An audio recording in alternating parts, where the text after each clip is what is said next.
Okay, decisive game 3 between BacT and Janik in Call to Arms. This is going to decide whether BacT continues on as champion into his 4th week and unlocks Huns, Mayans and Aztecs to use, or whether we have a new champion in the form of Janik. Seems to have a little bit of trouble finding his sheep here, but he's going to get them, so not too much of a delay. He's in the situation where he's able to choose almost any civ.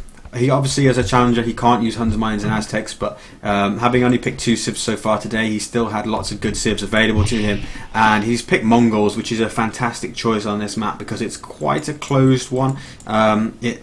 It's not closed like Black Forest or anything, it's not super choke pointy, but it's kind of a Green Arabia style map with some Black Forest wood lines around the edges as well. And in the first time BacT ever played the game in the series, I think versus Fiage, he picked Mongols and kind of just abused their Imperial Age power by the fact that it got to the late game against Fiage's Britons, which didn't seem like a fantastic pick for this map in all honesty, but now it's going to be Janik using that against him in the blue as Mongols. BacT in his trademark orange, of course. He's gone with Teutons, which they are a powerful civ on closed maps, but they're not Mongols, are they? Let's face it, so we'll have to see how this goes. I'd say advantage Janik civ-wise.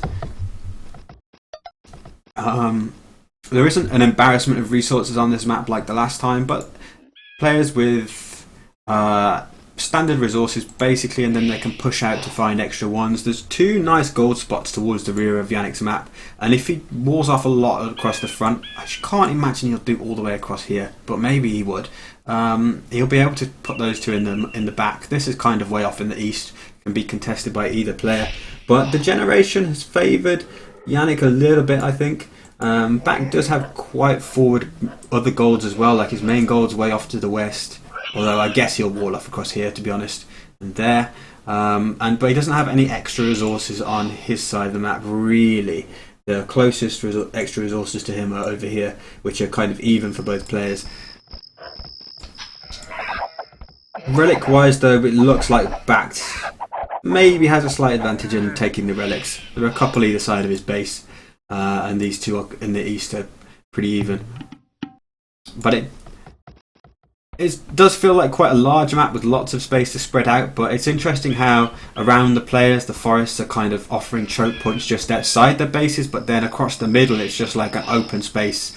This is going to be a bloody battleground throughout this game, I should think. Probably both players fighting in front of their base, almost arena style again. But we'll have to see. That's if we get to the late game. Obviously, if everything doesn't get fully walled up earlier on, we've got the possibility of feudal aggression, we've got the possibility of early Castle Age pushes.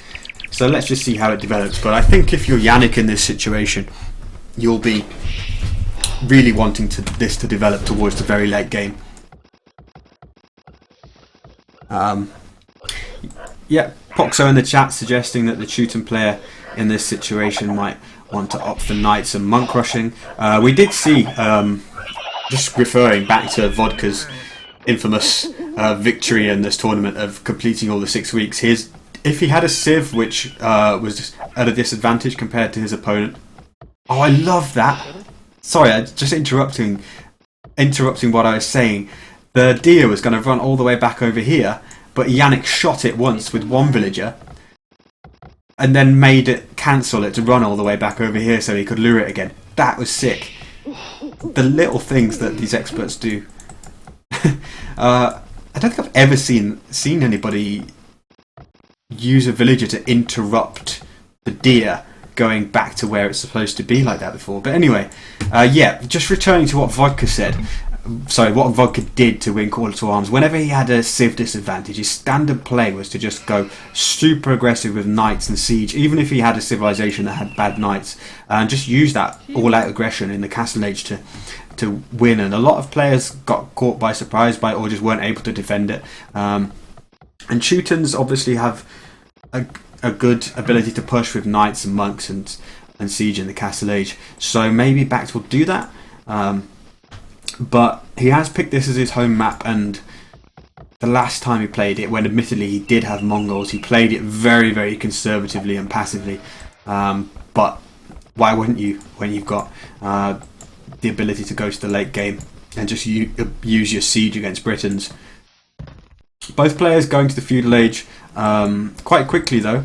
Janik as Mongols going up on 20 population, so I'm guessing we'll see a scout rush for him. Remember, he's pushed in a bunch of deer. And yeah, BacT going up a little bit later, but he's forwarding. It's going to be a man-at-arms plus villager forward, so maybe we'll see towers come in as well. He's going to stone. Yeah, he is. So he's going to do a man-at-arms and tower rush to start off with. He's not going to play into Janik's hands here.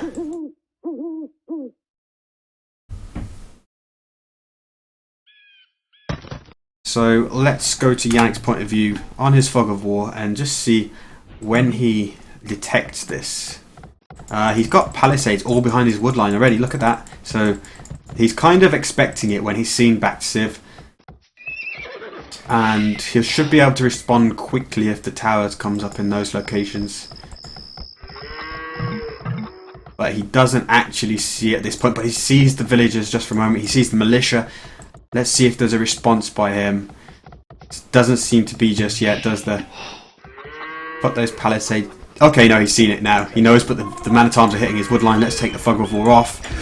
Or this could go badly for him. He's kind of trapped his own villagers in there without really putting them there. Able to be defended, and tower will come up and force him away from the woodline. This is really interrupting Janik's strategy here. Bear in mind he went up on a low population as well, so his economy is already fragile, and BacT's going to continue to push him with the towers.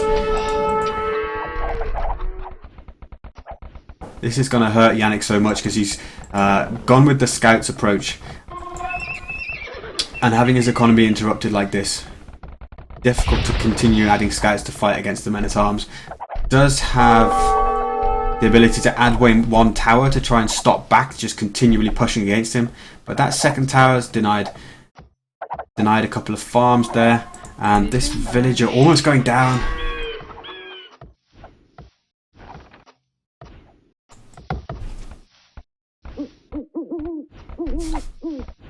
At least he's found a spot to add in a new lumber camp a long way from the fight, but ideally he'd probably be not wanting to have all of his wood villagers first of all roaming all around here, but they probably want them on 2 lumber camps. He'd probably want a more efficient lumber camp than this, so BacT is really interrupting Janik at this point, and Janik hasn't yet dropped a tower to defend this. I think if BacT keeps coming down here with those towers, Janik's going to be in a really bad spot. He's trying to do damage with his scouts at BacT's base, but BacT's already walked quite a bit up. He's got a spearman there, and he's losing the scouts unnecessarily, and without them reacting against the spearman. He is going to do his own tower there, but the problem is he has nothing at the base of it. The man-at-arms could have come in and done a lot of damage to the villagers there, but at least his tower is going to go up first. He'll try and hit... Can he hit the vills? Seems he's going to have to satisfy himself with hitting the tower. And the problem for Janik now is that he's not on stone, and BacT can continue to move around and add towers elsewhere. He can put one here and do a lot of damage. At least Janik picked a vill on the wood line, but he remains 3 villagers behind BacT at this point. That said, BacT does have 3 forward. I think he came forward with 4, didn't he? Overall? I can't remember. But once again, Janik is kind of having to migrate villagers. Doing a good job of at least doing what harassment and interruption he can on BacT's economy. But this is a really damaging tower for BacT to do against Janik, and it's going to go up. I mean, he can rebuild a lumber camp over here or head towards the back, but you really don't want to be rebuilding lumber camps every 5 minutes and having a whole bunch of your villagers just continually having to migrate. He's also got 5 villagers basically idle taking down this tower. Now that BacT's vacated the area, I don't know whether it would be faster if we just pop the villagers out and go and bashed away at the base of the tower. But Janik's got 5 scouts coming home now, and maybe he will be able to get the villagers here. That will represent a significant victory for him if he can. He's gonna wall up to slow them down. Palisade obviously doesn't stop a bunch of men-at-arms, villagers, and potentially a tower forever. But it does slow Janik down, stop BacT from just doing whatever he wants, and BacT's gonna just put houses behind the walls to try and probably just try and keep Janik from coming out back through the walls later on. But the scouts have moved in at the right time, and they're gonna pick all these villagers, I think. 2 spearmen come to try and save the villagers, but Janik probably wouldn't mind losing a scout or 2 if it meant he got all the vills, but he doesn't manage to get them. It's at least stopped Janik's economy from just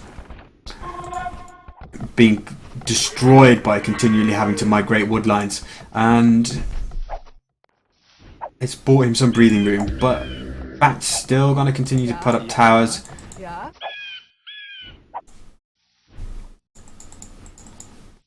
But with Janik choosing to send his scouts back out across the map, he doesn't seem unduly worried about that right now, as BacT adds in his own scouts as well,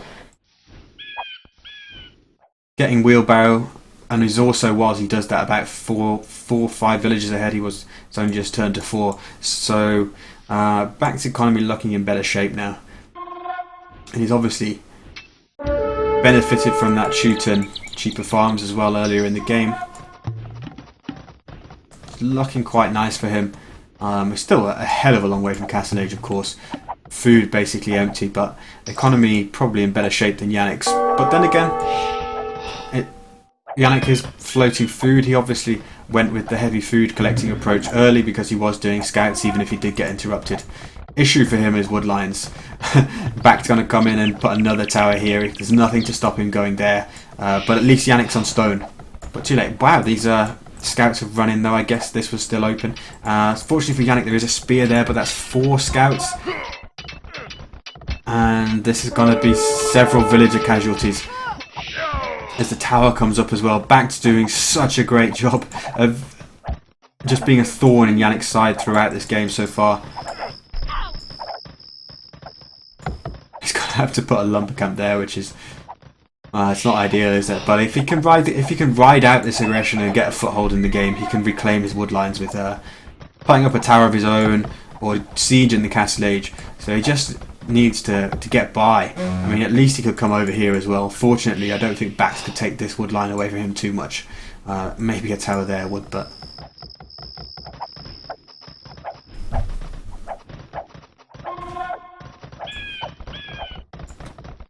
this is supremely dangerous now. That's half a dozen scouts for BacT going into the back of Janik's base, hitting the villagers at the woodline that's only just been moved to. There's only 1 spear there and 3 archers. They're not going to do a lot. Janik's losing vills left and right, but even so, he did manage to kind of catch up by 1 or 2, probably because BacT was finishing off the wheelbarrow upgrade. Those scouts have still got good HP though, which will enable them to keep on hitting villagers. Tower is up, but Janik's going to call GG, and BacT manages to survive and see out that decisive game in Call to Arms, despite overall Civ disadvantage if we got to the late game.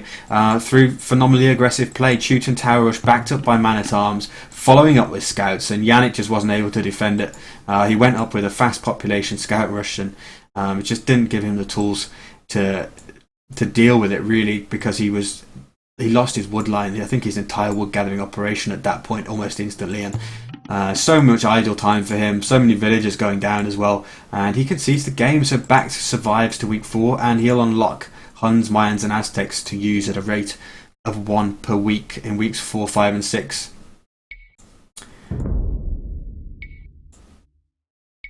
So many more resources collected for BacT, obviously, because he was undisturbed at home, and I think that was going to be decisive in the end. Kills to death heavily in his favour as well.